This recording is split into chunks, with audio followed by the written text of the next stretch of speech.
আসসালামু আলাইকুম। আজি ৰাতিপুৱা ব্ৰেকফাষ্টত কি বনাওঁ অকণমান আপোনালোকক দেখাওঁ।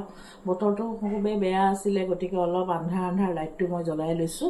আৰু এইফালে মই লৈছোঁ চাওকচোন, ইয়াত দুটেমা জহা চাউল এয়া, আৰু ইয়াত মই ইলাচি লং দালচেনি চব দিয়ে দিছোঁ।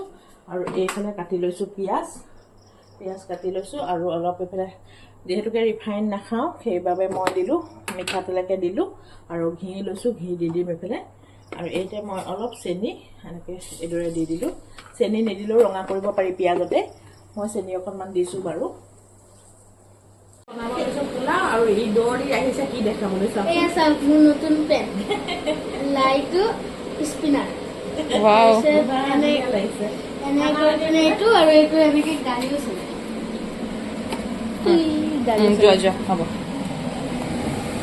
আৰু এইফালে মোৰ পিঁয়াজখিনি দেখিছেনে ৰঙা হৈ গৈছে, আৰু থুলমূলকৈ বনাইছে, তাৰমানে ৰাতিপুৱা খাবলৈহে আৰু লৰালৈকে বনাই এতিয়া যামগৈ, সেইকাৰণে পিঁয়াজখিনি ৰঙা কৰিলোঁ। আৰু চাই থাকক মই আগলৈ কি কৰোঁ। এইফালে মাংসখিনি অকণমান ক'লাকৈ ভাজি ল'লোঁ, দেখিছেনে? ভাজি লৈ পেলাই এইখিনি আমি আখনি পোলাও বুলি কয়, আপোনালোকে কোনে কি কয় নাজানো। এতিয়া এই জহা চাউলকেইটা ইয়াত মই দিলোঁ, ইয়াত মই জলকীয়াও দিছোঁ দেই, তেজপাত জলকীয়া সকলোবিলাক দি দিছোঁ।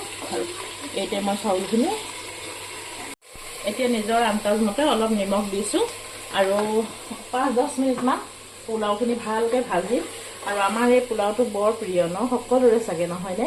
আমি আখনি পোলাও বুলি ক'লে বহুতেই ভাল পাওঁ, কোনোবাই জৰ্দা পোলাও বুলি কয়। এতিয়া চাউলটো এনেকৈ ৰঙা কৰি তাৰপাছত নিজৰ আন্দাজ মতে পানী দিম, চাই থাকিব আপোনালোকে। ৰাতিপুৱা টাইমত বাৰু এনেকৈ পোলাও খাই বা চব্জি পোলাও খাওঁ কেতিয়াবা আমি, চব্জি অকণো দি দিলে ভালেই লাগে। আজি মাংস অকণ দিছোঁ বাবে মই আপোনাৰ চব্জি দিয়া নাই। আৰু কেতিয়াবা চব্জি পোলাও খাওঁ, দেখুওৱা নহয়। আৰু হোৱাৰ পিছত মই অকণমান ঘিউ দি দিম, ঘি লৈছোঁ। আৰু এনেকৈ পোলাও খাই কোনে ভাল পায় জনাবচোন দেই। কেতিয়াবা বনাওঁ, আনকমন কিবা এটা বনাই দিলে ল'ৰা ছোৱালীয়ে খাবলৈও ভাল পায় নহয়নে? কেতিয়াবা ৰুটি, কেতিয়াবা পিঠা, এইদৰে বনোৱা যায়। আৰু আপোনালোকে চাই থাকক, লাষ্টত মই হোৱাকণ আপোনালোকক দেখাম বাৰু দেই। এইদৰে চাওকচোন, পানী দিলোঁ, আৰু কেঁচা জলকীয়া 3টা ফালি দিয়া নাই, মই গোটাকৈ দিছোঁ।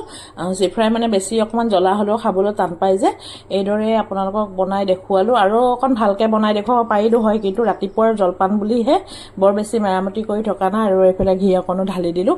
এতিয়া আপোনাৰ হৈ যোৱাৰ পিছত আপোনালোকক দেখাম। আৰু পিঁয়াজৰ মানে তেলত চেনি নিদিয়াকৈ ৰঙা কৰিব পাৰি দেই।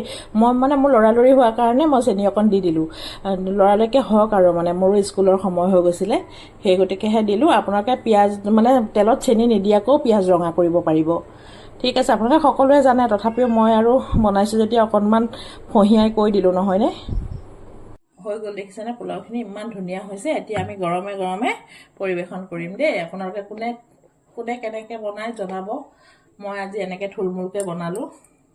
আৰু আপোনালোকক যে আদা দিলোঁ সেইটো দেখাবলৈ পাহৰি গ'লোঁ দেই, আদা ৰচুন দিয়াটো।